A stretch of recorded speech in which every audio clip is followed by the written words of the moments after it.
Very very good morning. स्वागत है आप सबका आपकी क्लास में। आज से हम शुरू कर रहे हैं लिटरेचर का एक और पोर्शन, और उस पोर्शन का नाम है लिटरेरी टर्म्स। बहुत डिमांड थी, बहुत दिनों से आप लोग लिटरेरी टर्म्स के पीछे पड़े ही हुए थे। आइए आज हम उन्हीं की बात शुरू करते हैं, लिटरेरी टर्म्स की। लिटरेरी टर्म्स होते क्या हैं और पेपर में क्वेश्चंस लिटरेरी टर्म्स पर बनते कैसे हैं। एक तो वो टर्म्स होते हैं, वो वर्ड्स होते हैं जिनको आप डेली पढ़ते हो न्यूज़पेपर में। हर सब्जेक्ट का एक अपना लिटरेचर होता है। साइंस का अपना लिटरेचर है, हिस्ट्री का अपना लिटरेचर है, फिलॉसफी का अपना लिटरेचर है, टेक्नोलॉजी का अपना लिटरेचर है। सबका अपना अपना एक लिटरेचर होता है और सबके अपने पर्टिकुलर स्पेसिफिक वर्ड्स होते हैं जो उस सब्जेक्ट वाला ही बंदा बेहतर तरीके से एक्सप्लेन कर पाता है, बेहतर तरीके से समझ पाता है।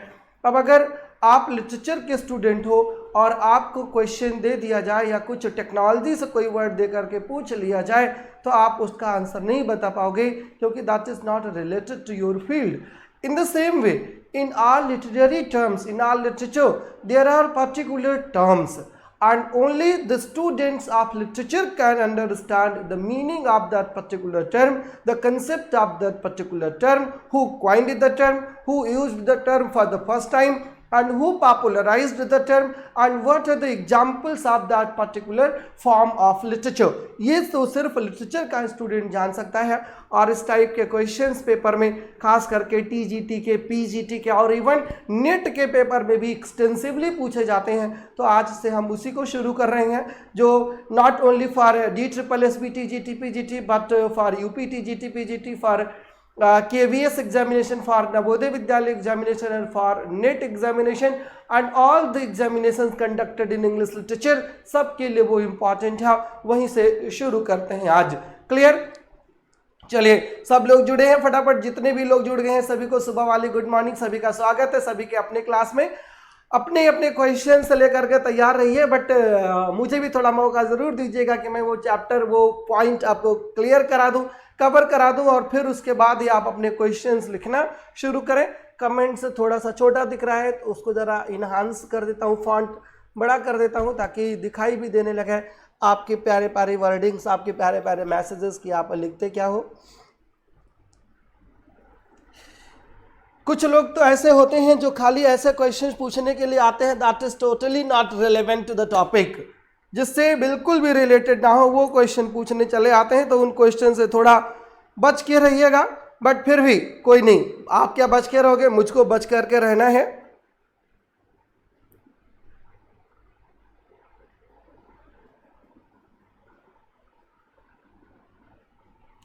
आइए शुरू करते हैं सबसे पहले लिटरेचर के ओल्डेस्ट जॉनर से, और लिटरेचर का जो ओल्डेस्ट जॉनर है वो है पोएट्री, और पोएट्री में भी जो सबसे पुराना है उसको बोलते हैं एपिक पोएट्री।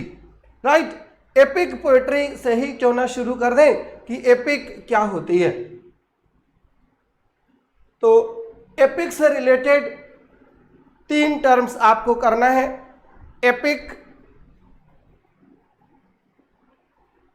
मॉक एपिक, और फिर epic theatre. Epic, mock epic and epic theatre, these terms जो है ये तीनों एपिक के नाम से शुरू होते हैं। एपिक होती क्या है, पहले इस बात को आप कंफर्म कर लीजिए और फिर हम प्रोसीड करेंगे व्हाट इज एन एपिक, और फिर हम आएंगे कि एपिक थिएटर क्या होता है और मॉक एपिक क्या होती है। जनरली पेपर में जो खास करके यूपी टीजीटी और पीजीटी का आता है उसमें 1 लाइनर क्वेश्चन आता है। नेट में 1 लाइनर ना आकर के 4 ऑप्शंस दिए होंगे और 4 में कहेगा कि एक कौन सा है, that is not suitable to the definition of epic. मैं आपको सारी डेफिनेशंस बताता हूं, पेपर वाले को पूछने दीजिए, जो उसकी मर्जी हो पूछे। एपिक की पहली डेफिनेशन यही है कि epic is a long narrative poem. Epic एक लॉन्ग नैरेटिव पोयम होती है, मतलब पोयम है पहले नंबर पर, नैरेटिव पोयम है मतलब कोई स्टोरी होती है उसमें, और फिर वो लॉन्ग है। तीन चीजें ही। और यूपी के टीजीटी में जितनी बार एपिक का क्वेश्चन आया है सिर्फ यही पूछा है कि एपिक क्या है, तो epic is a long narrative poem, ये उसकी डेफिनेशन का पहला पार्ट है। दूसरा पार्ट एपिक के डेफिनेशन का यह है कि it is written in grand style. It is written in grand style. Grand style का मतलब क्या होता है कि हर छोटी छोटी चीज को बहुत बड़ी बड़ी रूप में बताना, जिसे कहते हैं तिल का ताड़ बनाना। आल्हा अगर आपने सुना होगा, एक एग्जाम्पल बताता हूँ, एक मारो दो मर जाई हैं, तीसर धुआं देख मर जाए। मतलब यह है कि हाइपरबोलिक लैंग्वेज यूज होती है, वो होती है एपिक में, ये होती है ग्रैंड स्टाइल। अब एक इस पर भी क्वेश्चन बन सकता है कि ग्रैंड स्टाइल टर्म किसने दिया था। ग्रैंड स्टाइल टर्म दिया है मैथ्यू अर्नल्ड ने। किसने दिया है? ग्रैंड स्टाइल टर्म दिया है मैथ्यू अर्नल्ड ने। ग्रैंड स्टाइल, राइट, बहुत हाइपरबोलिक स्टाइल जो है वो ग्रैंड स्टाइल होती है। और थर्ड नंबर पर होता है कि एपिक हमेशा एक सीरियस सब्जेक्ट पर होती है। एपिक हमेशा एक सीरियस सब्जेक्ट पर होती है। जैसे कि आप महाभारत ले लो, जैसे कि आप रामायण ले लो, जैसे कि आप ट्रोजन वार पर लिखी गई एपिक्स इलियड और ओडिसी ले लो, जैसे कि आप मिल्टन की पैराडाइज ले लो। इन सब के जो सब्जेक्ट मैटर होते हैं, जो कंटेंट होते हैं, वो बहुत सीरियस कंटेंट मैटर होते हैं, वो छोटे पर क्लियर नहीं होते। क्लियर, बहुत बड़ी बड़ी बातें करते हैं, वो बहुत बड़े लेवल पर वो लिखे जाते हैं। सीरियस गंभीरता उनकी पूरी बनी होती है, और यही गंभीरता जेफरी चौसर में नहीं थी, और इसलिए मैथ्यू अर्नल्ड ने कहा था कि चौसर लैक्स हाई सीरियसनेस। चौसर लैक्स हाई सीरियसनेस किसने कहा था? मैथ्यू अर्नल्ड ने जेफरी चौसर के लिए कहा था। क्लियर, तो सीरियस सब्जेक्ट मैटर भी उसका होना चाहिए।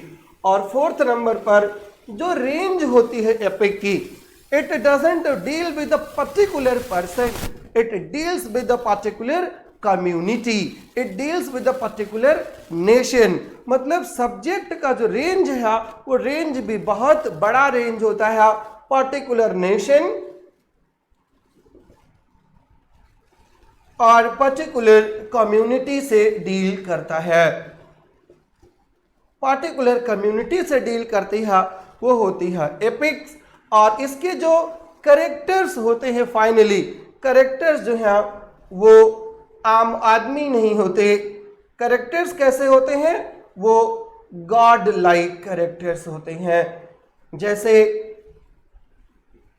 हनुमान जी की बात आप करो, वो कोई नॉर्मल मंकी नहीं है, he has the super power, और इतनी सुपर पावर है कि he can uplift the entire mountain. वो आप जो है नॉर्मल बात नहीं है। ये एपिक की बात करो, अर्जुन की बात करो, वो उसका हीरो जो है क्या काम करता है? He can kill even entire universe in a single आरो, राइट, वो सुपर पावर होता है। रामायण के हीरो खुद राम हैं, वो सुपर पावर है। रावण है, वो सुपर पावर है। तो epic always deals with super power like characters, God like characters और सेमी गॉड लाइक कैरेक्टर्स। इतनी सारी चीजें जहां पर इकट्ठा होती हैं उनको कहा जाता है कि ये एपिक पोयम है। क्लियर जी? दीपी गुड मॉर्निंग, आप लखनऊ यूनिवर्सिटी के हैं, एच.एन. मिश्रा सर की तरह पढ़ाते हैं जी। एच.एन. मिश्रा मेरे आइडियल टीचर्स में से एक है, बट मैं लखनऊ यूनिवर्सिटी से नहीं हूँ। कोशिश करता हूँ कि कुछ ऐसा पढ़ाऊँ कि आपको कुछ समझ में आ जाए, और एच.एन. मिश्रा बनना मेरा सौभाग्य नहीं है। मैं प्रोफेसर आबिदी नहीं बन सकता, मैं प्रोफेसर आर.पी. सिंह नहीं बन सकता, मैं निशा मैम नहीं बन सकता, बट हाँ कोशिश जरूर है, देखिए अगर आपको फायदा हो जाए। चलिए एक क्वेश्चन और दाग दिया है एक मैडम ने, और उन्होंने कहा है कि ये जॉनर्स ऑफ पोएट्री हुआ ना, लिटरेरी टर्म्स तो अलग हुए ना। अब आप हमको बता दीजिए बेटा कि लिटरेरी टर्म्स क्या होते हैं, और तो उसको शुरू कर दूं, और नहीं तो अगर आप ही सब जानते हो तो पढ़ क्यों रहे हो, और अगर पढ़ रहे हो तो हमको भी कुछ समझ लिया करो कि मैं भी कुछ जानता हूं, तभी तो आपको पढ़ा पाऊंगा। और if you are a super power, if you are a character of an epic, then I am of no use to you, मैं आपके किसी काम का नहीं हूं, फिर you can leave the class. Sir आपका पढ़ाया हुआ ज़्यादा समझ में आता है। Thank you so much. क्या कहूँ इसके आगे वृंदा शर्मा जी, इसके आगे कोई वर्ड्स नहीं है, बस आप समझते रहिए, आपका भला होता रहे, आपका काम होता रहे, that is the victory for me. तो एपिक समझ गए ना क्या होता है।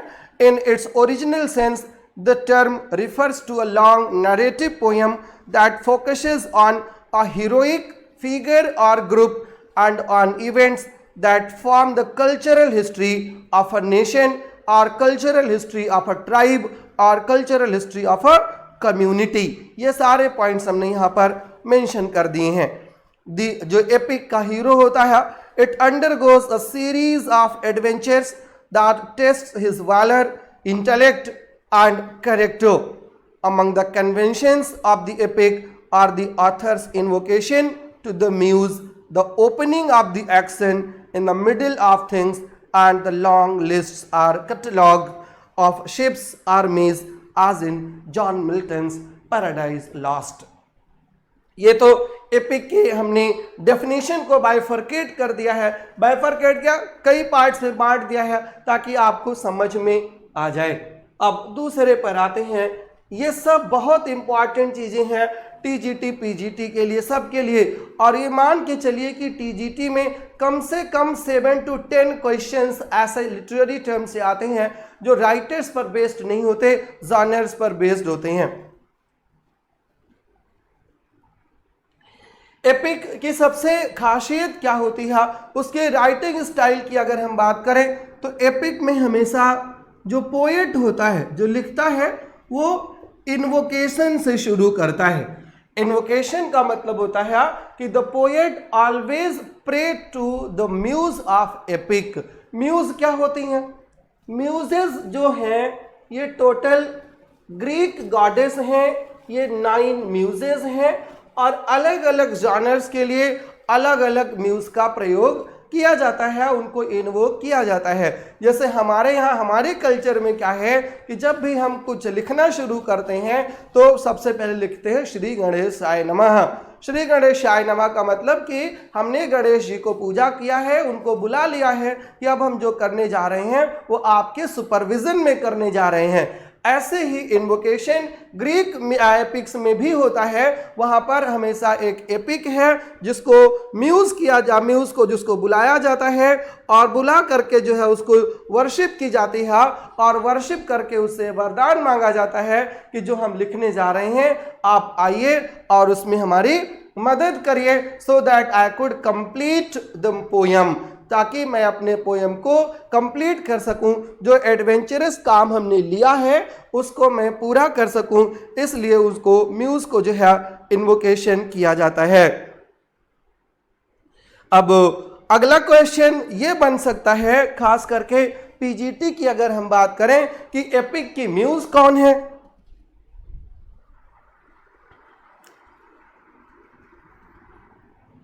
बताइए, पता है एपिक की म्यूज कौन है? सर आप इजी तरीके से बता रहे हो sir, good, thank you very much. Sir मेरी वकैब अच्छी नहीं है, प्लीज़ गाइड कर दीजिए कि कैसे इम्प्रूव करूं। आदित्य जी इसको कर लें, तब फिर आते हैं आपके क्वेश्चन पर। सर पेपर एमसीक्यू फॉर्म में ही आएगा। जी रीता, पेपर एमसीक्यू में ही आएगा। CALLIOPE, इसको पढ़ते हैं कैलोइपी। क्या पढ़ते हैं? कैलोइपी। और क्लाइपी ग्रीक माइथोलॉजी की एक म्यूज है, और इसी को म्यूज ऑफ एपिक कहा जाता है। ये कौन है? Calliope is the muse of epic. इसको याद रखिएगा, DSSB वाले बच्चे भी और UP PGT GIC वाले बच्चे भी, कि Calliope is the epic is the muse of epic. ये एपिक की म्यूज है जिसका नाम कैलोइपी है। Clear? But there is a big but. It's not mandatory कि हर पोएट जो है कलाइपी का ही इन्वोकेशन करे। यूपीटीजीटी का जो सिलेबस है, जॉन मिल्टन उसका जो एपिक है पैराडाइज लॉस्ट, पैराडाइज लॉस्ट में मिल्टन ने कलाइपी को इन्वोक ना करके यूरानिया को इन्वोक किया है, यूरानिया को इन्वोक किया है। और यूरानिया म्यूज ऑफ एस्ट्रोनॉमी है। कौन है यूरानिया? यूरानिया जो है, Urania is the muse of astronomy. Astronomy की यूरानिया म्यूज है। और एक्चुअली जो सब्जेक्ट मैटर है पैराडाइज लॉस्ट का, वो धरती का मैटर नहीं है, वो मैटर ही हेवन और हेल का है। इसलिए हेवन और हेल दोनों एस्ट्रोनॉमी के सब्जेक्ट मैटर हैं। इसलिए पैराडाइज लॉस्ट में यूरानिया को इन्वोक किया है। किसने? मिल्टन ने। अब अगर आपसे ये मैं क्वेश्चन पूछ लूं कि पैराडाइज लॉस्ट में यूरानिया का इन्वोकेशन कहाँ किया है मिल्टन ने, किस बुक में किया है, फटाफट उत्तर बता दीजिए कि in which book of Paradise Lost Milton has invoked the muse of astronomy Urania. किस बुक में किया है? As you know that Paradise Lost contains 12 books and out of the 12 books किस बुक में उन्होंने यूरानिया को म्यूज किया है? थोड़ी देर के लिए आपको क्वेश्चन दे दिया हूं, आप सोचिए, मैं आगे बढ़ता हूं। दूसरा पॉइंट एपिक का यह होता है कि epic always starts in medias res.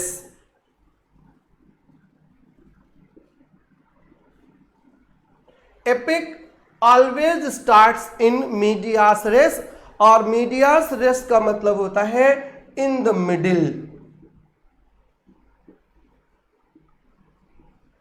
Epic always starts with medias res in the middle, मतलब एपिक हमेशा कहाँ शुरू होती है? एपिक की स्टोरी बीच से शुरू होती है, राइट? शुरू से शुरू नहीं होती, ना तो शुरू से शुरू होती है और ना शुरू से, ना तो अंत पर अंत होता है। बीच में स्टोरी शुरू होती है और फिर फ्लैशबैक होता है, पीछे जाता है पोएट और फिर स्टोरी पीछे की बताता है। जैसे कि आप पैराडाइज लॉस्ट की बात करो तो पैराडाइज लॉस्ट कहाँ से शुरू होती है? When Saturn was thrown in the fire of valley, right? जब वो फेंक दिया गया तब। और मिल्टन आगे जाकर के बताते हैं कि उसको फेंका क्यों गया था, तो ये उसके पहले की स्टोरी है। तो जो पहले की स्टोरी है वो फ्लैशबैक में आती है, इसको बोलते हैं in medias res. And epic always starts in between of the story, in the middle of the story. clear? middle of the story में जो है एपिक को एपिक स्टार्ट होती है। नहीं कविता जी, उत्तर आपका गलत है। एपिक मिल्टन ने कहां पर इन्वोक किया है? मिल्टन ने बुक 1 में इन्वोकेशन तो किया है, बट उन्होंने यूरानिया का नाम नहीं दिया है, राइट? उसको ग्रेट स्पिरिट बोला है, यूरानिया का नाम नहीं दिया है मिल्टन ने। मिल्टन ने बुक नंबर 7 में यूरानिया का नाम दिया है, इस बात को ध्यान रखिएगा। Milton has mentioned in the name of Urania in book number 7 of the Paradise Lost, not in the book number 1। Book number 1 में उन्होंने नाम मेंशन नहीं किया है। क्लियर? चलिए आगे बढ़ते हैं। एपिक मीडियास रेस में शुरू होती है। अब एपिक 2 प्रकार की होती हैं। एपिक भी 2 प्रकार की होती हैं, एक को प्राइमरी एपिक कहा जाता है और दूसरे को सेकेंडरी एपिक कहा जाता है।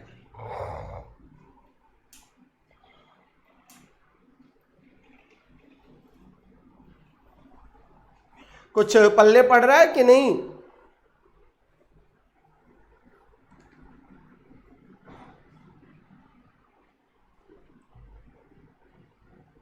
प्राइमरी एपिक को ही ओरल एपिक कहा जाता है और जो दूसरी है उसको सेकेंडरी एपिक या उसी को लिटरेरी एपिक कहा जाता है। प्राइमरी ओरल और सेकेंडरी को लिटरेरी एपिक कहा जाता है। 2 टाइप की ये एपिक होती हैं। प्राइमरी और सेकेंडरी में क्या डिफरेंस है? प्राइमरी एपिक्स जो होती हैं वो they are the direct expressions of the culture they depict. composed orally for performance before an audience, right? Composed orally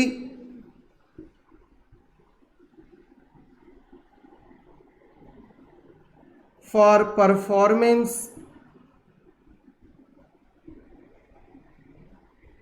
before audience, right? मतलब ये परफॉर्मेंस के लिए लिखी जाती है या ये रिसाइटेशन के लिए लिखी जाती है।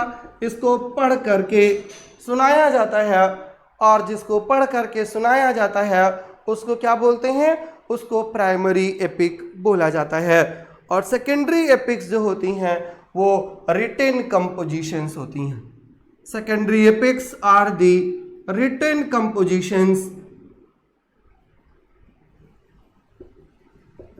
लिखित भाषा में सेकेंडरी एपिक्स होती हैं। ये प्राइमरी हैं, ये ओरल होती हैं, और जो सेकेंडरी है वो रिटेन में होती है। Written composition and that use the primary epic as the model. Primary epic को वो मॉडल के रूप में यूज करते हैं, उसी पर ही बेस्ड कर देते हैं, राइट? होमर की इलियड और ओडिसी ये प्राइमरी एपिक्स हैं, और वर्जिल की एनीड और मिल्टन की पैराडाइज लॉस्ट ये सेकेंडरी एपिक्स हैं।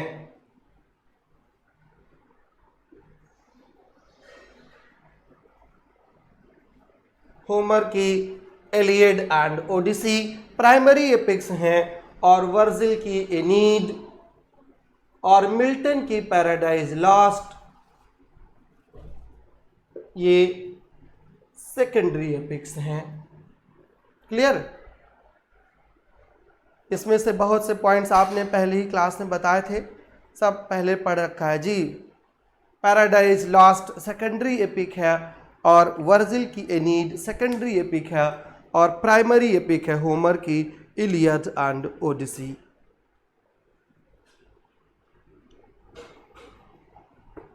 ठीक, प्रोसीड कर सकते हैं ना? एपिक जो है वो, एपिक का मतलब एक लेंथ से भी होता है, एपिक का मतलब होता है ह्यूज, बिग। और इसलिए जब हेनरी फील्डिंग ने अपनी नॉवेल लिखी जोसेफ एंड्रूज, तो जोसेफ एंड्रूज को उन्होंने क्या डिफाइन किया था कि Joseph Andrews is a comic epic in pros. Epic वहां पर यूज किया था, कॉमिक एपिक इन प्रोज बोला था जोसेफ एंड्रूज को। किसने?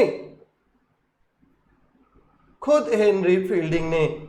कॉमिक एपिक इन प्रोज, तो ये epic is related to the length of the story and epic is related to the narration of the story.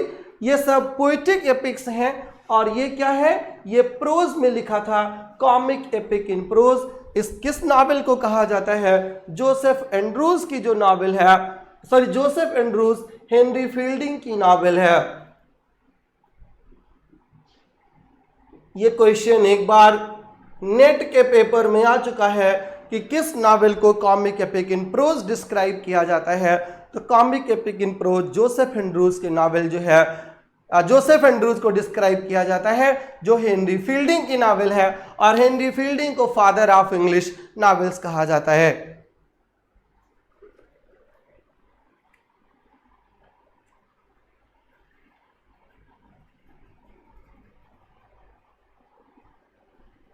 Clear?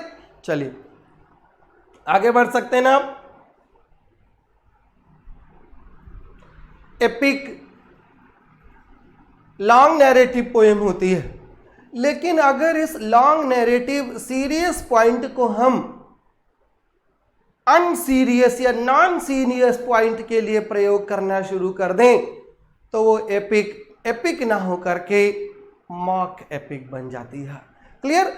अगर हम इस सीरियसनेस को एपिक के हटा दें और ट्रिवियल चीजें ले आएं, ग्रैंड स्टाइल तो यूज करें, लेकिन वो ग्रैंड स्टाइल सीरियस सब्जेक्ट के लिए यूज ना करके ट्रिवियल सब्जेक्ट्स के लिए यूज करना शुरू कर दें तो उसी को मॉक एपिक कह दिया जाएगा। एपिक को जो मॉक करे उसको मॉक एपिक कहा जाता है। जो एपिक ट्रेडिशन को, एपिक के कन्वेंशन को, एपिक की स्टाइल की मॉकरी करना शुरू करे उसको मॉक एपिक कहा जाता है। क्लियर? जो ये जब बैच शुरू करूंगा ग्रीक लिटरेचर दीपाक्षा जी तब बताऊंगा, तब तक जो बता रहा हूं उसको सुनिए। जब एक एपिक की स्टाइल की मॉकरी शुरू हो जाती है तब उसको मॉक एपिक कहा जाता है। जैसे कि अब्सलम एंड अकिटोफल मॉक एपिक है, मैग फ्लैक्नो मॉक एपिक है, rape of the lock mock epic है, द डेंसियाड मॉक एपिक है, और मिस्टर डॉन जून एक सटारिकल एपिक है, एपिक सटायर है। क्लियर? तो वहां पर स्टाइल की मॉकरी होने शुरू हो जाती है, और जहां पर मॉकरी शुरू हो जाए उसको मॉक एपिक कह दिया जाएगा। मॉक एपिक भी लॉन्ग नैरेटिव पोएम होगी। मॉक एपिक में जो कैरेक्टर्स होंगे वो गॉड लाइक्स नहीं होंगे, जबकि वो सुपर नेचुरल मशीनरी होंगे। जैसे अलेक्जेंडर पोप ने सुपर नेचुरल मशीनरी में यूज किया है निम्फ को, सिल्फ को, सालामेंडर्स को। क्लियर? वो सब मॉक एपिक, वो सब सुपर नेचुरल मशीनरी हैं। और हॉर्स के जगह पर गॉड, जब डॉग का यूज होना लगे तब उसको क्या कहा जाता है? तो वो मॉक एपिक कहा जाता है। क्लियर है? मॉक एपिक आज आपको एग्जांपल्स बता दिया। अब आइए आप एपिक थिएटर पर आते हैं। अभी तक जो हम आप थिएटर पढ़े थे, जिस थिएटर को जानते थे, वो एपिक थिएटर ना हो करके वो ड्रामेटिक थिएटर था।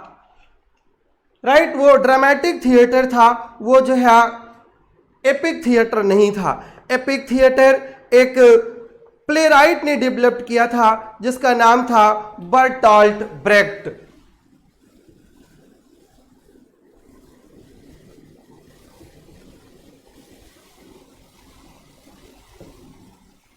BERTOLT, बर्टोल्ट ब्रेख्ट, BRECHT,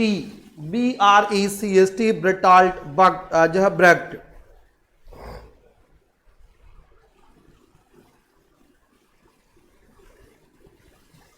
और बर्टोल्ट ब्रेख्ट ने जो है क्यों यूज किया था इसको, उनका आर्ग्यूमेंट ये था कि जो फॉर्म ऑफ थिएटर है जहां पर एक्टर और ऑडियंस क्या करते हैं, एक्चुअली अभी तक जो थिएटर चल रहा था उस पे जो रोल परफॉर्म करने वाला होता था, जैसे कोई शेक्सपियर के हैमलेट का रोल परफॉर्म कर रहा है तो ऑडियंस उस एक्टर को ही हैमलेट समझ लेती थी।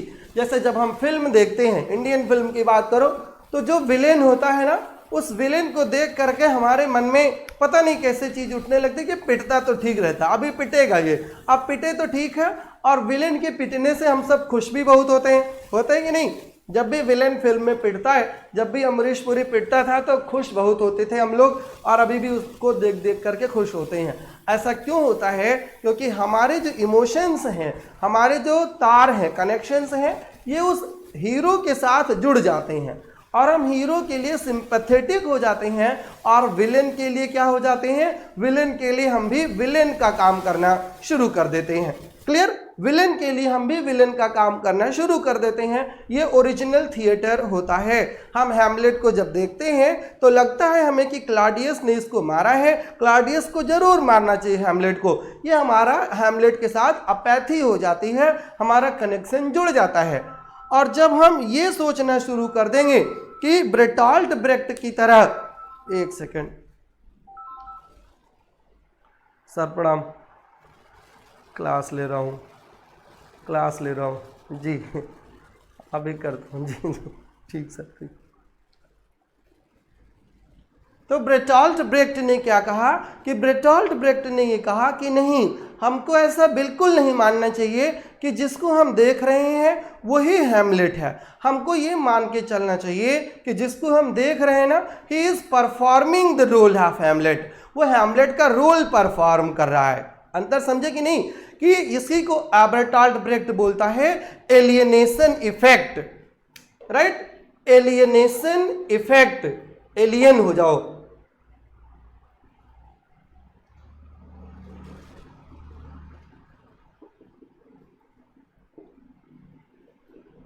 एलियनेशन का मतलब कि अपने आप को उस कैरेक्टर से एलियनेट कर लो, अपने आप को उस कैरेक्टर से बिल्कुल हटा लो। और जब आप उसको हटा लोगे तब क्या होगा कि एक्टर्स और audience would be always aware that they are enacting और वॉचिंग अ प्ले। वो प्ले इनैक्ट कर रहे हैं या वो प्ले देख रहे हैं, वो हैमलेट को नहीं, एक ऐसे बंदे को देख रहे हैं जो हैमलेट का रोल परफॉर्म कर रहा है।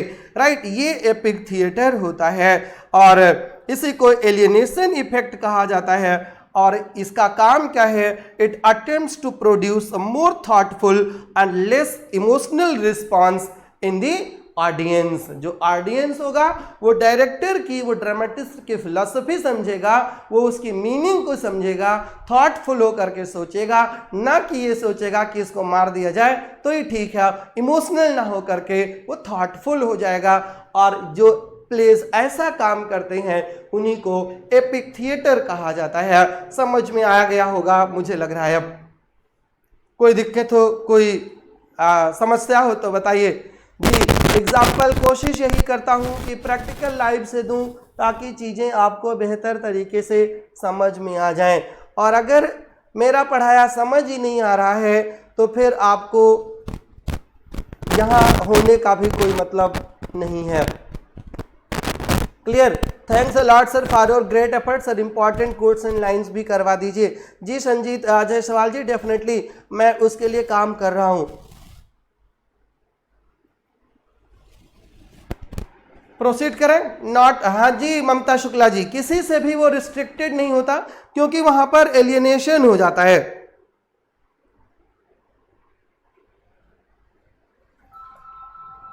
एक वर्क था ब्रेटॉल्ट ब्रेक्ट का जिसका नाम था महोगनी।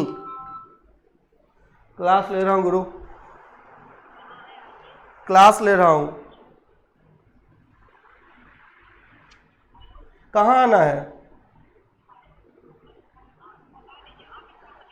हम क्लास ले रहे हैं भाई। ब्रेटॉल्ट ब्रेक्ट ने एक वर्क लिखा महोगनी, और महोगनी में ही उन्होंने ये सारे कॉन्सेप्ट्स बताए थे। ड्रामेटिक थिएटर और एपिक थिएटर में डिफरेंस भी उन्होंने बताए थे। तो ड्रामेटिक थिएटर और एपिक थिएटर में अगर हम डिफरेंस की बात करें तो क्या होता है? ड्रामेटिक थिएटर में प्लॉट होता है, एपिक थिएटर में प्लॉट नहीं होता, एपिक थिएटर में नरेशन होता है। कितने लोग आप में से नेट की तैयारी कर रहे हैं? नेट की तैयारी कर रहे हैं उनके लिए बहुत इंपॉर्टेंट चीज है, राइट, बहुत इंपॉर्टेंट चीज है नेट के लिए कि एपिक थिएटर में नरेशन होता है, ये नैरेटिव होता है, और ड्रामेटिक थिएटर में प्लॉट होता है, वहां पर नरेशन नहीं होता है।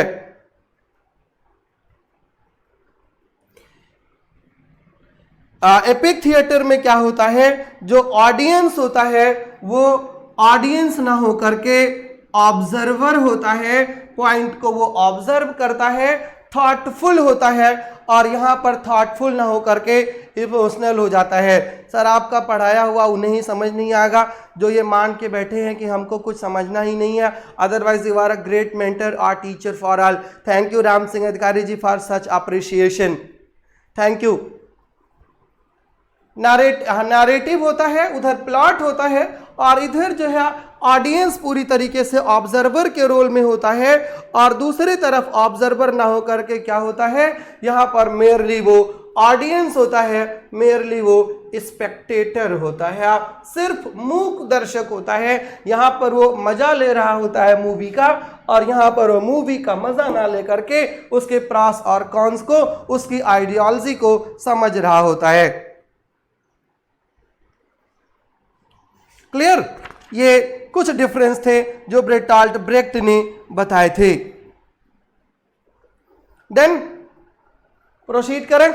एपिक हो गया, मार्क एपिक हो गया, और एपिक थिएटर हो गया।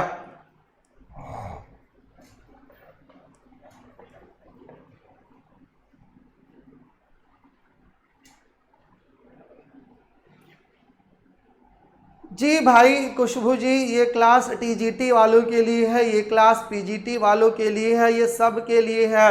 ऐसा नहीं सोचिए कि किसी एक के लिए है। मैं आपको बताऊं कि ये इंग्लिश लिटरेचर का वो इसेंशियल पार्ट है जो हर एग्जामिनेशन में, नेट से शुरू कर दीजिए, नेट में आएगा। पीएचडी इंट्रेंस की अगर आप तैयारी कर रहे हैं, अगर आप पीजीटी DSSB की तैयारी कर रहे हैं, अगर आप पीजीटी यूपी की तैयारी कर रहे हैं, अगर आप जीआईसी की तैयारी कर रहे हैं, इंटर कॉलेज के लेक्चरशिप की, अगर आप टीजीटी DSSB की तैयारी कर रहे हैं, अगर आप टीजीटी यूपी की तैयारी कर रहे हैं, अगर आप केंद्रीय विद्यालय की तैयारी कर रहे हैं, अगर आप एनबीएस की तैयारी कर रहे हैं, अगर आप आर्मी स्कूल की तैयारी कर रहे हैं, अगर आप इंग्लिश लिटरेचर से जुड़े किसी भी चीज़ की तैयारी कर रहे हैं, उन सब के लिए ये क्वेश्चन है, उन सब के लिए चीज़ें हैं। बिल्कुल भी आप ये नहीं कह सकते कि एक्सक्लूसिव किसी एक के लिए है, सब के लिए है ये। What do you mean by narrative here? Nikita Shaini ji, narrative here means कि here you have to only listen to the dialogue, not to believe in the action, right? आपको सिर्फ डायलॉग को सुनना है और you have to decide, you have to be an observer, right? You are not merely an spectator.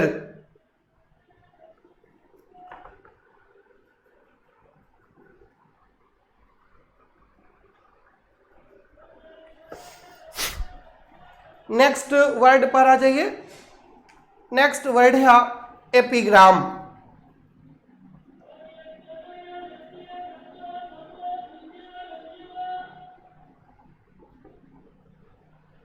Epigram, how to join NET batch? Anand Kumar Tiwari ji, you should have to contact to the reception.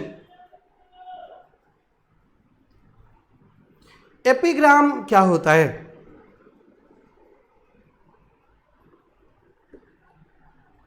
Epigram एक witty short poem हो सकती है, witty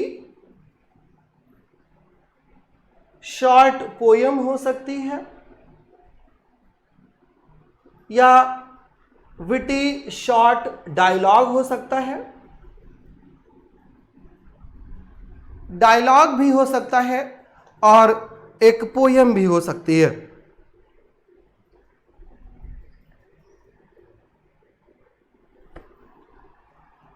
एक type से एक ऐसा sentence होता तो बहुत छोटा सा ही है, बट वो फुल ऑफ मीनिंग होता है, उसे कोई एपिग्रामेटिक कहा जाता है। जैसे अलेक्जेंडर पोप ने एपिग्राम की बहुत सारे एग्जाम्पल्स दिए थे, जैसे man God made the country, man made the town, या to err is human, to forgive divine.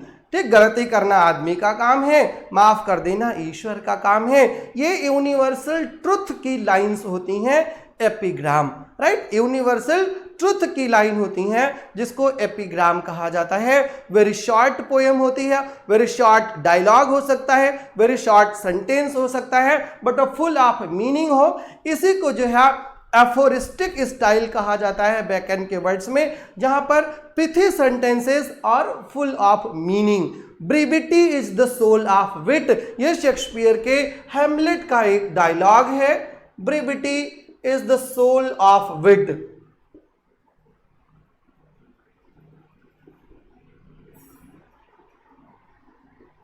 कि किसी भी चीज को बहुत कम शब्दों में कह देना, यही विट का सोल होता है। जी, child is the father of man. आप इसमें अलग अलग फिगर ऑफ स्पीच भी हो सकते हैं, बट ये यूनिवर्सल ट्रुथ की जो लाइंस होती हैं उन्हीं को एपिग्राम कहा जाता है। सिर्फ इतना सा ही जान लीजिए। विटी का मतलब होता है फुल ऑफ इंटेलेक्ट, राइट? दिमाग से जो बिल्कुल भरा हो, गूढ़ हो और एक बार में समझ में भी ना आए, राइट? एक बार में समझ में भी ना आए, उसको बोलते हैं एपिग्राम। जैसे ऑस्कर वाइल्ड भी इस चीज के माहिर थे, एपिग्रामेटिक स्टाइल के। जैसे एक सेंटेंस देखिए, आई कैन रेजिस्ट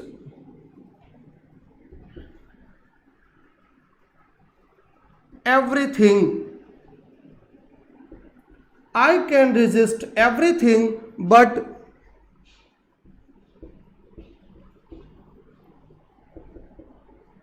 टेम्पटेशन। मैं सबका प्रतिरोध कर सकता हूं, सिर्फ एक चीज का नहीं, और वो है टेम्पटेशन। अगर आप मुझे टेम्प्ट किए तो बच नहीं सकते। I can resist everything but temptation. Clear? ये है epigram ji.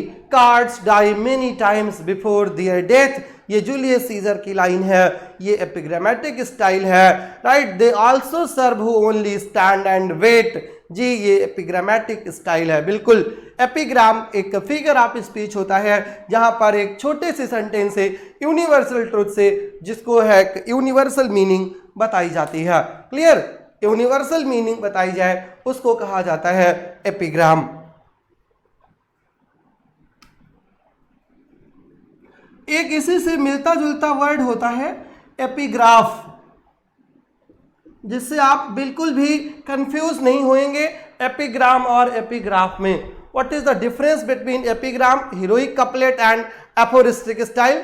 Tina ji, you should have to wait, आपको वेट करना पड़ेगा और वेट करिए भी, आपको उत्तर उसका मिल जाएगा। आपको पहले ही वेट करना चाहिए था लेकिन आपने नहीं किया, तो आप करिए वेट, आपको उसका भी उत्तर मिलेगा।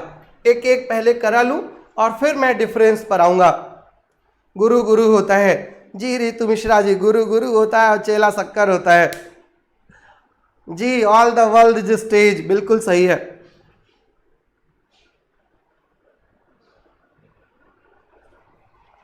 ग्राफ का मतलब क्या होता है? GRAPH, graph. ग्राफ का मतलब होता है राइटिंग, और इसीलिए वर्ड होता है पैराग्राफ। राइट? पैराग्राफ होता है, वैसे एपिग्राफ है। एपिग्राफ एक ऐसी राइटिंग होती है, एक ऐसी राइटिंग होती है जो किसी भी टेक्स्ट से, किसी भी वर्क के स्टार्ट होने पर ही लिख दिया जाता है। मतलब before the starting of a text जो लिखा जाता है उसी को एपिग्राफ कहा जाता है। Right? Before the starting of the text जिसको लिखा जाए उसी को एपिग्राफ कहा जाता है। एक कोटेशन होता है used at the beginning of a text designed to illustrate its title और designate its theme. Right? Beginning of a text लिखा जाता है और at the beginning of a text to define its theme.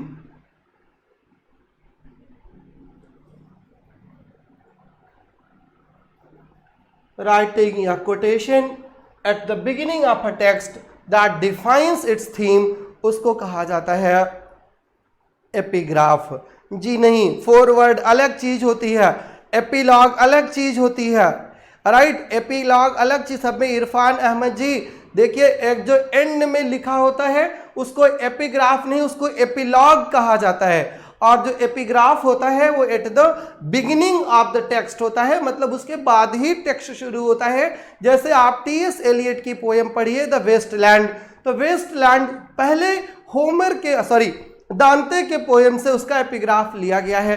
या आप अपने सिलेबस की अगर आप बात करें TGT वाले, तो एक पोएम है जो है विलियम वर्ड्सवर्थ की, उसका नाम है इमोर्टैलिटी ओड। और इमोर्टैलिटी ओड में को लिखने से पहले वर्ड्सवर्थ ने अपनी ही पोएम की एक लाइन ऊपर मेंशन कर दी है, child is the father of man, और उसके बाद उन्होंने पोएम को शुरू किया है। तो जो child is the father of man है, उन्होंने अपनी पोएम हार्ट ऑफ जो है माई हार्ट लीप्स अप से लिया है। तो वहां से लेकर के यहां पर बता दिया है, और द वेरी फर्स्ट लाइन जो epigraph it suggest that the poet is going to talk about the innocence of the child, the poet is going to talk about the immortality of the child.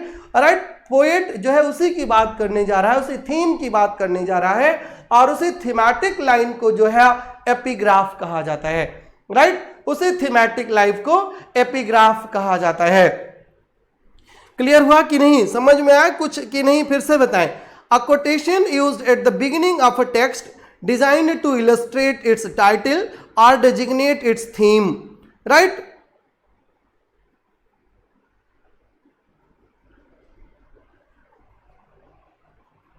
Ji, prologue और epilogue दोनों में difference है। Prologue, epilogue, epigraph सब में difference है जी। सब देखिए यही लिटरेरी टर्म्स में होता है, कंफ्यूजन ज्यादा हो जाती है। प्रो का मतलब होता है बिफोर, प्रो का मतलब होता है बिफोर, लॉग का मतलब होता है टू से। एक दिन आपको बताया भी था शायद, लॉग और लॉक दोनों का मतलब होता है बात करना, उसी से वर्ड्स बनते हैं मोनोलॉग। मोनो का मतलब सिंगल, लॉग का मतलब बात, जो वन मैन की टॉकिंग हो वो मोनोलॉग। डाई का मतलब टू, जहां पर दो लोगों की टॉकिंग हो उसको बोलते हैं डायलॉग, राइट। मोनोलॉग होता है डायलॉग। लॉक का भी यही मतलब होता है, जैसे कि सोलोलिकी, सोलो का मतलब सिंगल, लोकी का मतलब बात। जब कोई सिंगल आदमी बात करे तब उसको बोलते हैं सोलिलिकी, राइट। उसी से वर्ड बनता है लोकेशियस। लोक का मतलब होता है बात करना, वन हु लव्स टॉकिंग, उसको लोकेशियस कहा जाता है। वर्ड बनता है मैग्नीलोक्वेंट, मैग्नी का मतलब होता है बहुत बड़ा कर देना, लोकेंट का मतलब बात करना, बहुत बड़ी बड़ी बात करना, मैग्नीलोक्वेंट, ग्रैंडीलोक्वेंट, राइट। और कुछ लोग सोते सोते भी बोलते हैं, बोलता जा उनको सोमनीलोक्वेंट। लोकेंट का मतलब बात, सोमनी का मतलब स्लीप, जो सोते सोते बात करे वो सोमनीलोक्वेंट। वैसे जब आप प्रोलॉग की बात करोगे तो prologue in the beginning of the text होता है। और जैसे आप जेफरी चॉसर की बात करो, prologue to the Canterbury Tales उन्होंने पूरा लिखा है, और in the prologue to the Canterbury Tales he has given the names of all the pilgrims who were going to perform their tribute to जो है टॉमस बेकेट, सबका नाम दे दिया है। तो प्रोलॉग इन लेंथ बड़ा होता है और वो राइटर का खुद का होता है। और जब एपिग्राफ होता है तो किसी और से कोट कर रहा होता है या किसी दूसरे वर्क से कोट कर रहा होता है, अपनी टाइटल को समझाने के लिए, अपने मीनिंग को समझाने के लिए। समझ में आया कि नहीं? अभी कोई दिक्कत हो तो बताओ।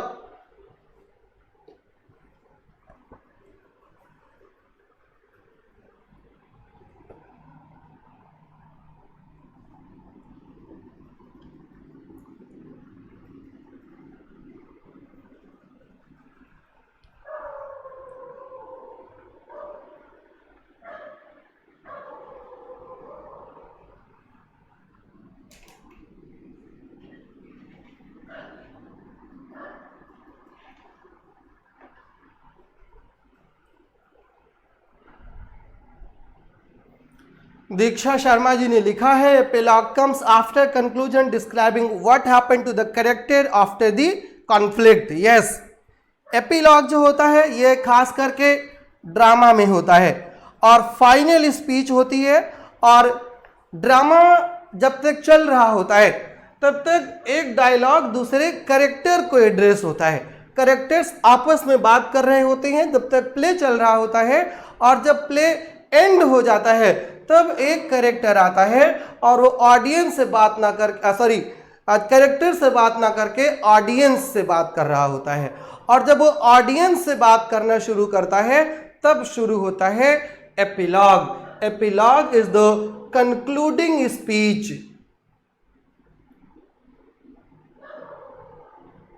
एपिलॉग क्या होता है?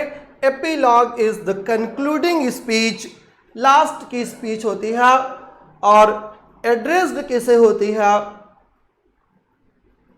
Addressed to the audience. Audience को एड्रेस्ड होती है rather than addressed to the character. Character को एड्रेस ना हो करके ऑडियंस को एड्रेस होती है।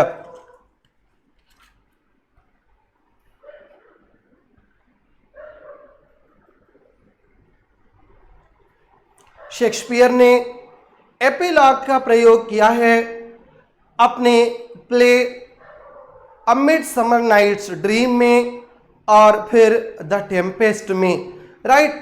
द टेम्पेस्ट और अ मिडसमर नाइट्स ड्रीम।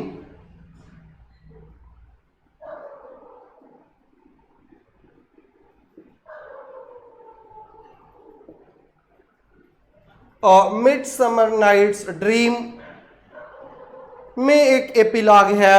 अब आप बताइए जरा, मिडसमर नाइट्स ड्रीम का एपिलॉग कौन बोलता है? और एक एपिलॉग है द टेम्पेस्ट में, और टेम्पेस्ट का एपिलॉग कौन बोलता है? ये सब आपके लिटरेचर के क्वेश्चन हैं जी। शेक्सपियर के मिडसमर नाइट्स ड्रीम का जो एपिलॉग है उसको बोलता है पक। और जो द टेम्पेस्ट का एपिलॉग है उसको बोलता है कौन?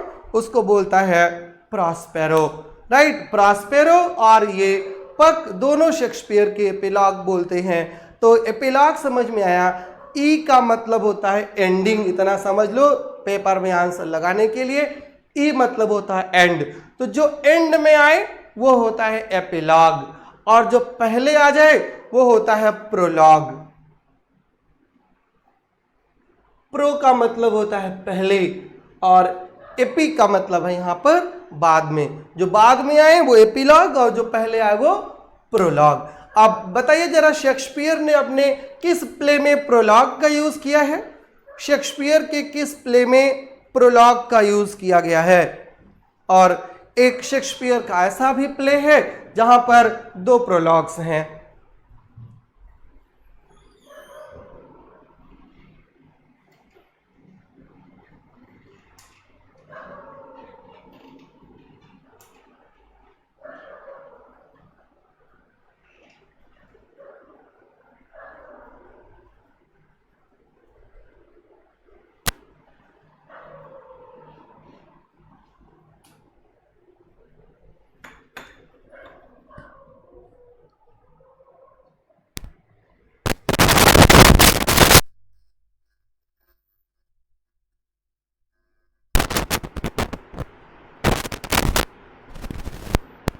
जी, लास्ट डे क्वेश्चन भी था आपके क्विज में कि किस प्ले में 2 प्रोलॉग्स हैं, और उसका उत्तर है जी, लगभग सब ने उत्तर बता दिया है, Romeo and Juliet. Romeo and Juliet में 2 प्रोलॉग्स हैं। एक प्रोलॉग है जो पूरे प्ले की बात करता है, वो before the starting of the play है, और दूसरा before the starting of the second act एक प्ले है, आज एक प्रोलॉग है।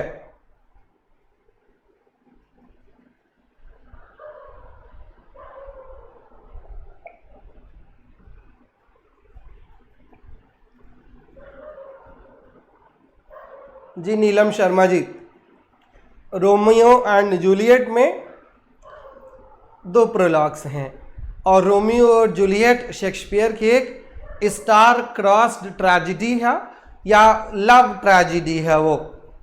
चलिए कोई बात नहीं, सॉरी बोलने की कोई ज़रूरत नहीं है, अभी भी आप रेक्टिफाई कर लीजिए, ठीक है, रेक्टिफाई कर लीजिए। जब तक पेपर नहीं हो जाता तब तक आपके पास रेक्टिफिकेशन का चांस है, खूब रेक्टिफाई अपने आप को करते रहिए।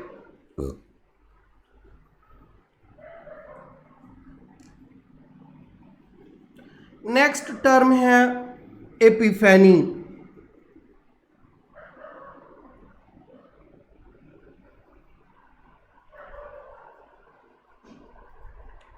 नेक्स्ट टर्म है एपिफेनी, EPIPHANY, एपिफेनी। वैसे एपिफेनी एक बिब्लिकल टर्म है तो ये बिब्लिकल टर्म, लेकिन ये यूपी के टीजीटी और पीजीटी दोनों में क्वेश्चन आ चुका है, और नेट में तो 3 मार्क क्वेश्चन आ चुका है एपिफेनी का कि एपिफेनी क्या होता है। और अगर नेट यूपी टीजीटी पीजीटी में आ चुका है तो अगला नंबर डीएसएसबी वाले भी समझे रहे कि अब उन्हीं का नंबर है, अब उन्हीं में आने वाला है, राइट। एपिफेनी बिब्लिकल टर्म है, और इसका मतलब होता है सडन अपीयरेंस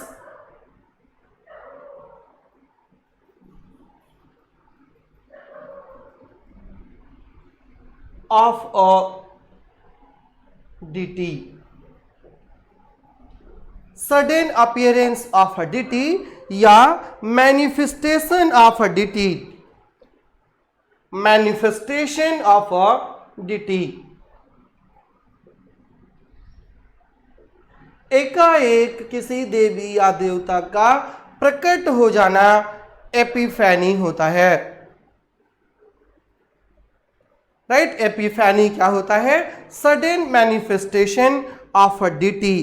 क्रिश्चियनिटी में the term refers to the appearance of the infant Jesus to 3 magi celebrated to the 12th day of Christmas January 6।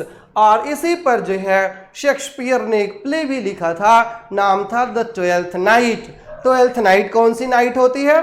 Twelfth night Christmas के बाद की 12वीं नाइट होती है, जो 6 और 7 जनवरी की नाइट में होती है। और उस दिन हुआ क्या था? उस दिन ये हुआ था कि जीसस क्राइस्ट का अपीयरेंस हुआ था, appearance of the Jesus to 3 magi, right. Jesus के जो है 3 मैजाई के सामने उनका प्राकट्योत्सव हुआ था, प्रकट हो गए थे, उसी को एपिफैनी कहा जाता है। अब सिंपल सा शब्दों में समझ लीजिए कि क्या होता है। मैग्निफेस्टेशन नहीं है ममता शुक्ला जी, मैनिफेस्टेशन है। मैनिफेस्टेशन का मतलब होता है प्रकट होना। जैसे आप बैठे हो, कुछ सोच रहे हो या कुछ काम कर रहे हो, और एकाएक आपका अरे यार मैं तो गलत कर रहा हूं, इसको ऐसा नहीं करना चाहिए था, ये सडन रियलाइजेशन ऑफ ट्रुथ है, राइट। तो जो सडन रियलाइजेशन ऑफ ट्रुथ होता है उसी को एपिफैनी कहा जाता है। इतना सिंपली जान लीजिए, सडन रियलाइजेशन ऑफ रियलिटी, हकीकत का एकाएक पता चल जाना होता है एपिफैनी। यहाँ पर जीसस क्राइस्ट जो है वो ट्रुथ के सिंबल हैं, और वो उनका अराइवल होता है एज एन इन्फेंट चाइल्ड, तो उसको जो है एपिफैनी कहा जाता है। लिटरेचर में एपिफैनी का सबसे ज्यादा और बेहतर जो यूज किया है वो किया है जेम्स जॉयस ने। जेम्स जॉयस ने एपिफैनी को बहुत एक्सटेंसिवली यूज किया है, राइट, बहुत एक्सटेंसिवली यूज किया है जेम्स जॉयस ने। James Joyce used the term to describe the artistic revelation of the inner radiance of an object और इवेंट। जो जॉयस के शॉर्ट स्टोरीज हैं उनमें एपिफैनी होता है। Lyrical movements of insight that encapsulate the essence of the tale, or probably the best known of his epiphanies, however, occurs in his autobiographical novel, A Portrait of the Artist as a Young Man. As a Portrait of the Artist as a Young Man में उन्होंने इसका use किया है, और कैसे किया है ये भी बता देता हूं। जेम्स जॉयस ही अपने नावल के अल्टर ईगो हैं, हीरो हैं। और James Joyce was intended for the church, और चर्च नहीं गए। उनको सडन रियलाइजेशन हुआ कि चर्च में उनका काम नहीं हो सकता, ही विल बी जो है like imprisoned in the jail, इसलिए जेल इन द चर्च, इसलिए वहाँ चर्च नहीं गए। और बन क्या गए? He became a wanderer, he used to visit the prostitutes house, वहां जाते रहते थे। और एक दिन जब वहां से परेशान हुए, देन वंस अगेन ही decided to return to the church. और फिर क्या होता है, वो चर्च भी नहीं जाते। फिर उनको एपिफैनी होती है कि द रियल सोलैस जो है, real satisfaction lies in art, not in the church. ये कई बार से उनका रियलाइजेशन होता है, इसी को एपिफैनी कहा जाता है। A sudden radiance while observing common place, जी इसी को एपिफैनी कहा जाता है। क्लियर है एपिफैनी की नहीं? Epiphany sudden revelation of God होता है, sudden revelation of a deity होता है, या epiphany sudden revelation of deity के अलावा सडन रियलाइजेशन ऑफ ट्रुथ भी होता है, उसको एपिफैनी कहा जाता है। क्लियर? कोई डाउट हो तो बताइए।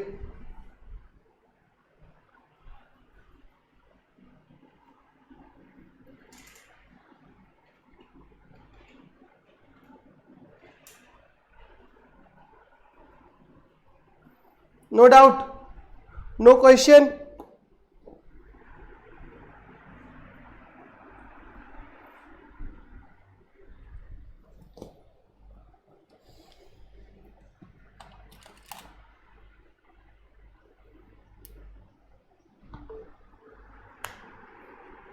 क्लियर है जी? Babli Kardam ji, sudden realization is epiphany. Vivid explanation sir, thank you Amrish ji, thank you very much. Clear है? प्रिया मशीह जी कई दिन के बाद आज ज्वाइन किए हैं। नहीं निकिता जी, बिल्कुल नहीं। इसके लिए और कोई वर्ड है जी? लिटरेरी टर्म्स हैं, इनके लिए और कोई वर्ड्स नहीं है। Crystal clear, no doubt. चलिए प्रोसीड करें।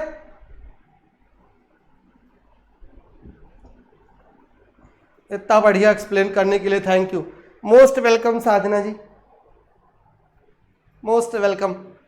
Now it's doubt session. जितने टर्म्स अभी तक बताए, कोई डाउट हो, कोई क्वेश्चन हो तो बताइए। टेम्पेस्ट में प्रोलॉग भी है क्या ज्योति? और ये बात जान लीजिए कि प्रोलॉग कोई कैरेक्टर नहीं बोलता है, प्रोलॉग कैरेक्टर नहीं बोलता, क्योंकि कैरेक्टर इंट्रोड्यूस ही किया जाता है प्रोलॉग के बाद। एकदम क्लियर है, थैंक यू ममता। सर अभी कितना कोर्स बचा है? कोर्स खत्म हो गया हिमांशु तिवारी जी, जाइए मौज करिए। कुछ बचा है? पता नहीं। Wonderful teaching, thank you.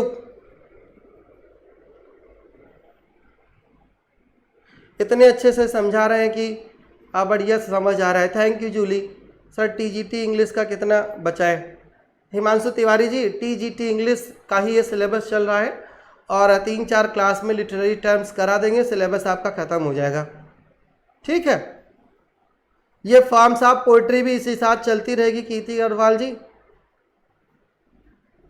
Thank you हमारे गुरु होने के लिए, और आपका मोस्ट वेलकम है हमारी शिष्या होने के लिए।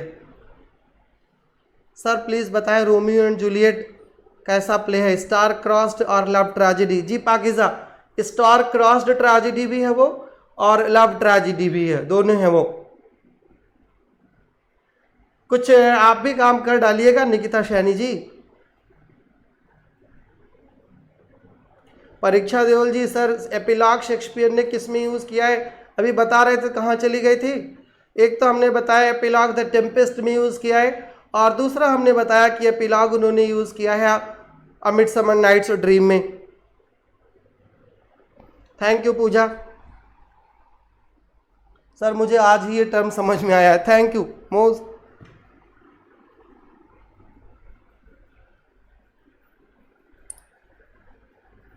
अब हर जगह एपिफैनी ही ढूंढने लगोगे?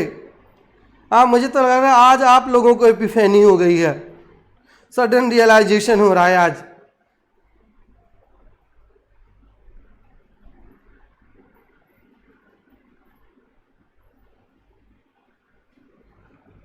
You are my best inspiration. Thank you, Pooja. Ankit Rahot ji, you should contact to the reception for the uploadation of any video. My duty is only to teach you, not to upload the video. These are the technical works, and I am not responsible for that technicality.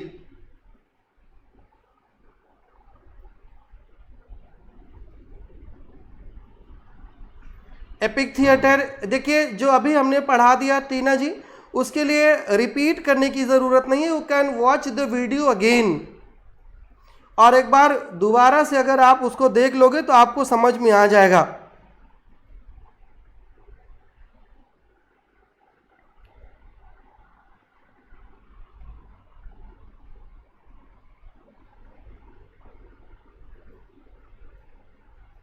चलिए proceed करते हैं, आइए।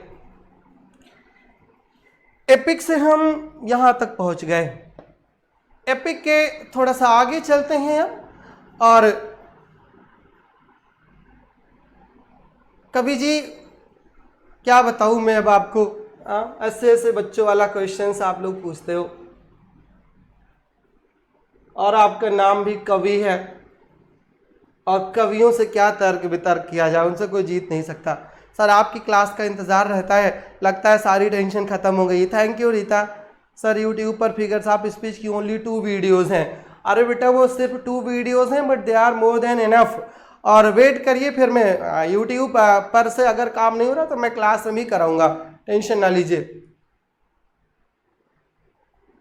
एक class most important lines की ले लीजिए जी, PPT उसकी बना रखा हूँ, बना नहीं रखा हूँ, बना रहा हूँ, जैसे ही कंप्लीट होती है ज़रूर ले लूँगा। Sir this is my first class on literary term and I understood about these. Thank you नीलम।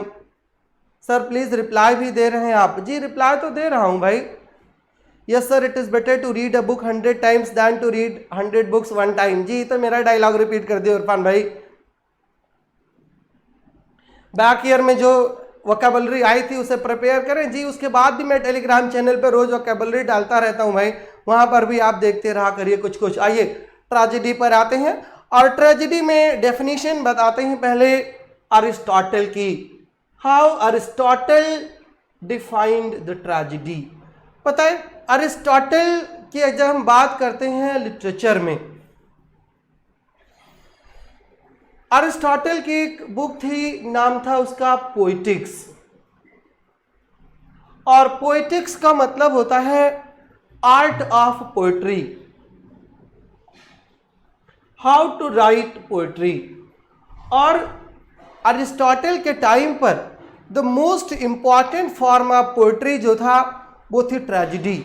इसलिए आप ये कह सकते हो कि ये जो उनकी बुक है द पोएटिक्स, ये एक्सक्लूसिवली ट्रेजेडी पर है। इस बुक में पोएटिक्स में देयर आर टोटल 26 चैप्टर्स और out of 26 chapters 14 chapters are on tragedy.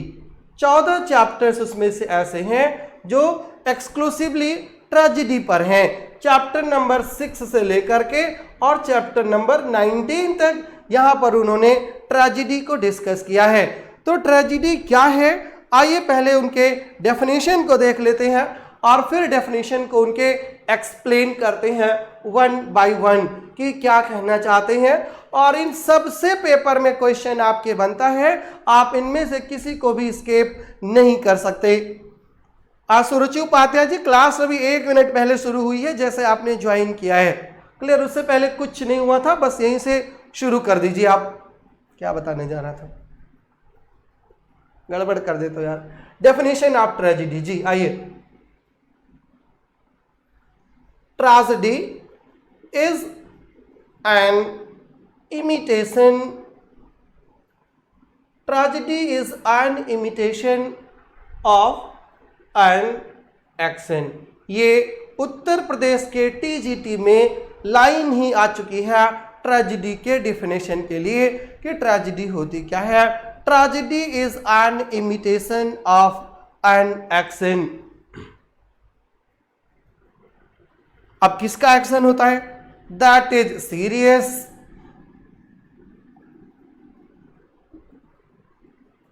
tragedy is an imitation of an action that is serious, complete and of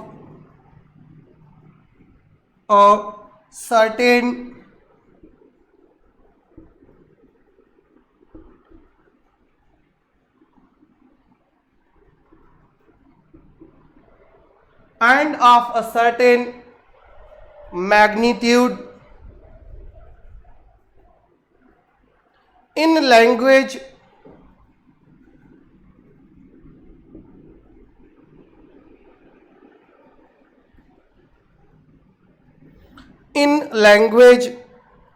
embellished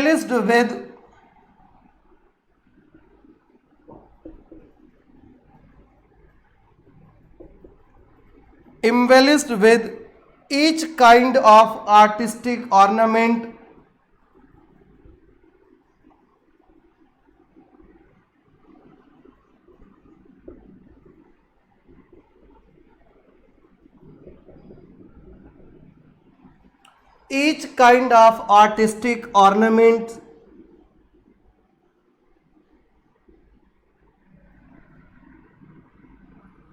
the several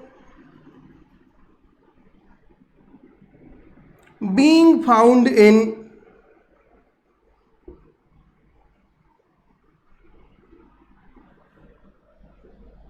separate parts of the play,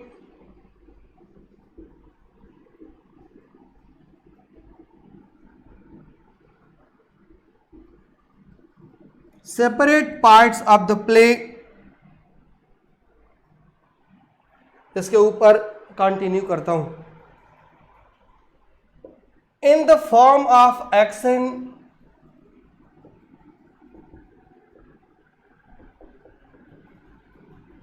not of narrative,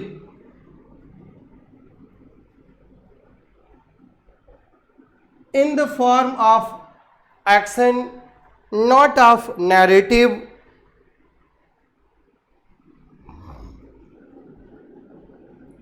through pity and fear,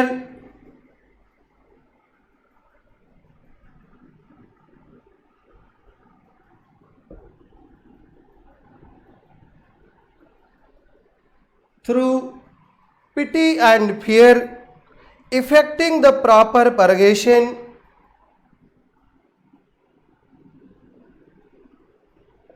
effecting the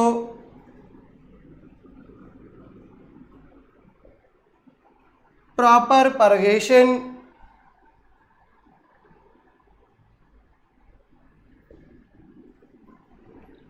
effecting the proper purgation of these emotions.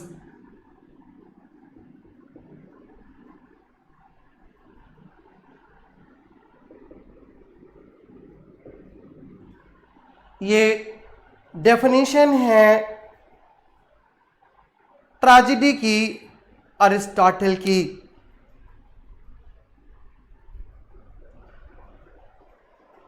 दोपहर नून की shift Delhi में 12:30 बजे से शुरू होती है कविता, अभी 11:30 भी नहीं बजा है। वैसे पोर्टल पर तो वीडियो रहेगी। आइए एक्सप्लेनेशन देखिए। ट्रेजेडी क्या है, सबसे पहले इसकी बात करते हैं कि tragedy is an imitation of an action. Tragedy में क्या होता है, ट्रेजेडी पहली बात तो ये ओरिजिनल नहीं होती, क्योंकि प्लेटो ने ये कहा था कि जो लिटरेचर होता है ना, ये पूरा माइमेसिस होता है। माइमेसिस ये टर्म दिया था प्लेटो ने, और माइमेसिस एक ग्रीक टर्म है और इसका मतलब होता है इमिटेशन। बाद में इसको हर एग्जाम में अलग अलग डेफिनेशन से क्वेश्चन पूछ लिया जाता है। जैसे इमिटेशन या माइमेसिस को कहा जाता है शैडो ऑफ शैडोज। ये एक बार नेट में करके क्वेश्चन आया है, शैडो ऑफ शैडोज, परछाई की परछाई है, ये होती है माइमेसिस। प्ले जो है वो इमिटेशन होता है। अमरेश जी, ये डेफिनेशन मुझसे हायर एजुकेशन के इंटरव्यू में पूछी गई थी, राइट। ट्रेजेडी इमिटेशन होती है, नकल होती है किसकी, ऑफ एन एक्शन, एक एक्शन की, सिंगल एक्शन की। इसी को क्या कहा जाता है, इसी को यूनिटी ऑफ एक्शन कहा जाता है, राइट। कि एक एक्शन होना चाहिए पूरे प्ले में, वो यूनिटी ऑफ एक्शन है। क्लियर। ट्रेजेडी क्या है, an imitation of an action. और कैसा एक्शन होना चाहिए, आगे बताते हैं कि वो सीरियस होना चाहिए तो ही ट्रेजेडी होगी। सीरियसनेस जरूरी है, अगर सीरियसनेस ही नहीं है तो ट्रेजेडी ही नहीं होगी। और उसके साथ कंप्लीट होना चाहिए।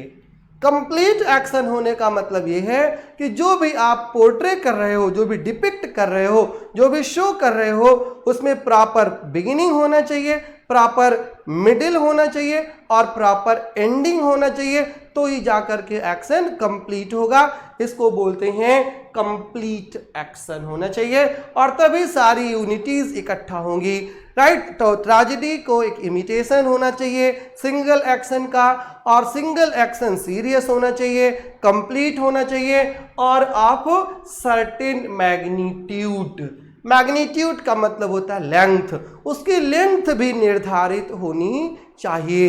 अब कितनी लेंथ निर्धारित होना चाहिए ये अरिस्टोटल ने नहीं बताया था। हाँ, फ्रेंच क्रिटिक्स ने, न्यू क्लासिकल क्रिटिक्स ने बताया कि जो ये मैग्नीट्यूड है, इसके थ्रू किसकी बात कर रहे थे अरिस्टोटल, इसके थ्रू बात कर रहे थे यूनिटी ऑफ टाइम की। टाइम की बात कर रहे थे कि टाइम 24 घंटे से ज्यादा नहीं होना चाहिए। जी ये टॉपिक रह गए थे, उसी की बात कर रहा हूं कीर्ति जी, राइट। तो कंप्लीट होना चाहिए, और कंप्लीट के साथ निश्चित लेंथ होनी चाहिए उसकी, और वो 24 आवर्स न्यू क्लासिकल क्रिटिक्स ने सेट कर दिया। और लैंग्वेज कैसे होनी चाहिए, लैंग्वेज में एम्बेलिस्ड, एम्बेलिस्ड का मतलब होता है डेकोरेटेड, बिल्कुल जो सजा धजा हो। अब डेकोरेशन कैसे होता है? डेकोरेशन होता है, देखिए, each kind of artistic ornament, जितने भी टाइप के आर्टिस्टिक ऑर्नामेंट होते हैं। आर्टिस्टिक ऑर्नामेंट क्या होते हैं? आर्टिस्टिक ऑर्नामेंट का मतलब होता है कि लैंग्वेज फिगरेटिव होनी चाहिए, उसमें मेलोडी होनी चाहिए, उसमें म्यूजिक होना चाहिए, सॉन्ग होना चाहिए, सब कुछ होना चाहिए, और राइम होना चाहिए, रिदम होना चाहिए, हार्मनी होनी चाहिए, सब कुछ होना चाहिए। और कहाँ होना चाहिए? किसी एक सिंगल जगह पर नहीं, separate parts, several parts being found in separate parts of the play. उन सॉन्ग्स को, राइम को, रिदम को, हार्मनी को थ्रू आउट द प्ले होना चाहिए, एक पर्टिकुलर जगह पर नहीं। और सबसे बड़ी बात तो ये कि इन the form of action, action में होना चाहिए, करके दिखाना चाहिए, ना कि नरेशन होना चाहिए। किसी कैरेक्टर को मरना है तो स्टेज पर मरे, उसके पीछे से स्टोरी ना सुना दी जाए कि फला कैरेक्टर अब मर जाता है, वो एक्शन में होना चाहिए। एक्शन ही एक ऐसा वर्ड है जिसकी बात दो बार करते हैं आज अरिस्टोटल। एक तो पहली लाइन में tragedy is an imitation of an action, और फिर in the form of action not of narrative, हर चीज करके दिखाना चाहिए। और देखना क्यों चाहिए पिटी का? लास्ट में उद्देश्य क्या बताते हैं कि why a tragedy should be watched, तो कहते हैं कि जब ऐसा देखेंगे हम तो पिटी और फियर आएगा हमारे अंदर से। पिटी और फियर, ये दो इमोशंस हैं, ये भी बहुत इंपॉर्टेंट है जीआईसी और DSSS के लिए कि कौन कौन से दो इमोशंस की बात करते हैं। तो दो इमोशंस है, पिटी और फियर। अगर हम ऐसी चीजें देखेंगे तो हमारे पिटी और फियर क्या होंगे? ये परगेशन हो जाएंगे। परगेशन का मतलब प्योरीफाई हो जाएंगे। इनका प्योरिफिकेशन ही एकमात्र उद्देश्य होता है प्ले का, एकमात्र उद्देश्य होता है ट्रेजेडी का, राइट। ट्रेजेडी का एकमात्र उद्देश्य है पिटी और फियर का परगेशन। हमारे अंदर से ये हट जाएंगे और फिर हम इनको देख करके समझ पाएंगे कि हमको ऐसा काम नहीं करना चाहिए, राइट। ये मेडिसिनल पर्पस है, दवाई की तरह काम करता है कि हम इन चीज़ों से अपने इमिटेशन, अपने फियर को और अपने पिटी को दूर कर लेंगे। क्लियर? ये पूरी डेफिनेशन थी अरिस्टोटल की। टोटल कितने एलिमेंट्स हैं पोएटिक्स में? आपने उल्टा क्वेश्चन पूछ लिया, राइट। 6 एलिमेंट्स ट्रेजेडी के हैं, पोएटिक्स के नहीं। और ट्रेजेडी होने के लिए किस किस की बात करता है अरिस्टोटल, उस पर आ जाइए। अब इतना तो उनकी डेफिनेशन हो गई, इसी के एक्सप्लेनेशन में, इसी के कॉन्टिन्यूएशन में आइए थोड़ी बात और करते हैं। मुझे लग रहा है कि आप लोग बोर नहीं हो रहे होंगे। आज की क्लास थोड़ी सी लंबी खिंच रही है, और अगर बोर हो रहे हो तो तुरंत बता दीजिएगा, हम क्लास वहीं पर वाइंड अप कर देंगे। नहीं हो रहे हो बोर ना? पक्का?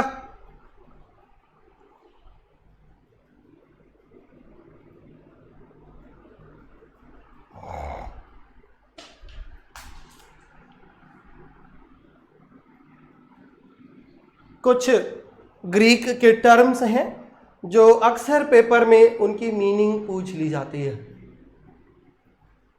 हमार्सिया का मतलब क्या होता है? अगन का मतलब क्या होता है? मिथॉस का मतलब क्या होता है?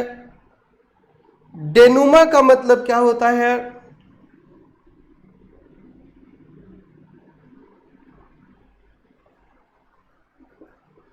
डेनुमा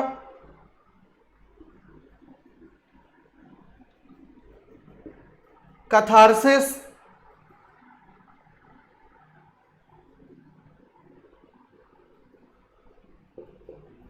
एनाग्नोरिसिस, पेरिपीसिया।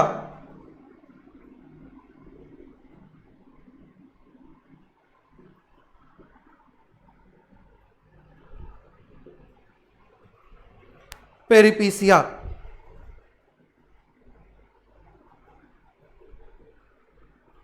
ये इतने वर्ड्स हैं जो अक्सर पेपर में पूछ लिए जाते हैं। हमार्सिया का मतलब क्या होता है? हमार्सिया का मतलब होता है ट्रेजिक फ्लॉ, किसके वजह से ट्रेजिडी होती है। और हमार्सिया को ट्रेजिक फ्लॉ में किसने ट्रांसलेट किया था, ये नाम आप सब जानते हैं, खास करके यूपी टीजीटी पीजीटी वाले, एसी ब्रैडली ने। एसी ब्रैडली ने ट्रांसलेट किया था हमार्सिया को कि हमार्सिया क्या होती है, हमार्सिया ट्रेजिक फ्लॉ होती है। क्लियर। अब किसकी ट्रेजिक फ्लॉ होती है, जिसके वजह से क्या होता है, जिसके वजह से ट्रेजेडी होती है। हमार्सिया का टर्म की अगर बात करें तो it is a concept used by Aristotle to describe tragedy. Hamartia is the fall of a noble man caused by some excess or mistake in behavior, not because of a willful violation of God's laws. हमार्सिया is related to hubris. हमार्सिया hubris से भी related होती है, और hubris का मतलब होता है pride, right. और इसी को हमार्सिया को ही ट्रेजिक फ्लॉ कहा जाता है। क्लियर। एगन का मतलब होता है कॉन्फ्लिक्ट, और किसी भी प्ले के लिए कॉन्फ्लिक्ट का होना बहुत ज़रूरी है। अगर कॉन्फ्लिक्ट ही नहीं है तो फिर प्ले होगा कहाँ। इसलिए यही दोनों के लिए, ट्रेजेडी के लिए, कॉमेडी के लिए यही बिगिनिंग पॉइंट है, और ये कॉन्फ्लिक्ट। और माइथॉस का मतलब होता है प्लॉट। ये यूपी पीजीटी में क्वेश्चन आ चुका है, टीजीटी में भी आ चुका है। माइथॉस का मतलब होता है प्लॉट, माइथॉस का मतलब होता है स्टोरी, जिसके आसपास, जिसके अराउंड प्ले मूव करता है उसको माइथॉस कहा जाता है। और अरिस्टोटल इस प्लॉट को बोलता है कि plot is the soul of tragedy. Plot tragedy का सोर्स होता है, सोल होता है, बिना उसके ट्रेजेडी कभी पॉसिबल ही नहीं हो सकती है। क्लियर। और फिर बात करता है डेनुमा की। डेनुमा क्या लिखा है और क्या पढ़ा जाता है, इस पर भी ध्यान दीजिएगा। लिखा हुआ है डेनोमेंट, बट उसको पढ़ा जाता है डेनुमा। और डेनुमा क्या होता है, it is the final part of the play. किसी भी प्ले का जो अंत होता है उसी को डेनुमा कहा जाता है, final part of the play. Catastrophe भी इसको आप कह सकते हो ट्रेजेडी में। The final part of a play, film और a narrative in which the strands of the plot are drawn together and matters are explained or resolved। जहां पर resolution होता है, resolution उसको डेनुमा कहा जाता है, राइट। कथारसिस का मतलब क्या होता है, कथारसिस का मतलब होता है प्योरिफिकेशन। और ये ट्रेजेडी का एक उद्देश्य है कि ट्रेजेडी हम देखें क्यों, तो उसका उद्देश्य है इमोशन से, पिटी और फियर से मुक्त होना।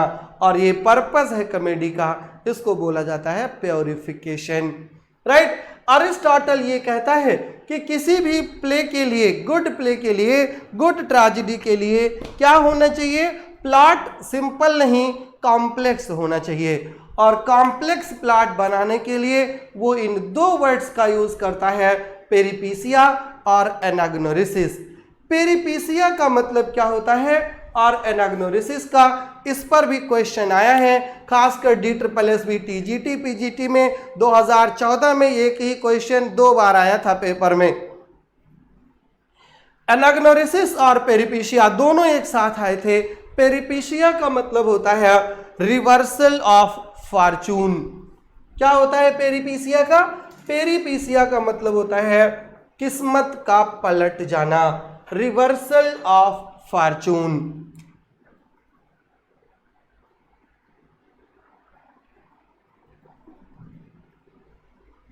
लक का यू टर्न ले लेना वो होता है पेरिपीसिया। और एनाग्नोरिसिस होता है recognition, identification, recognition of truth,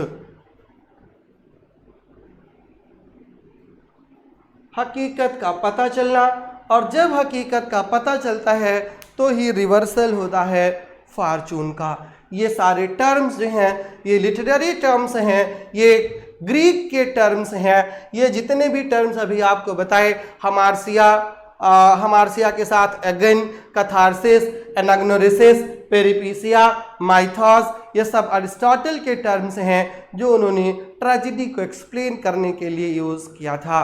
clear, समझ में आ गया होगा। आई थिंक क्लास यहीं पर वाइंड अप होती है, कल फिर कंटिन्यू करेंगे इन्हीं लिटरेरी फॉर्म्स को। I hope you would have enjoyed the class, you would be enjoying the videos given by me, given by the platform of your institute, right? आप इनको यूज कर रहे होंगे।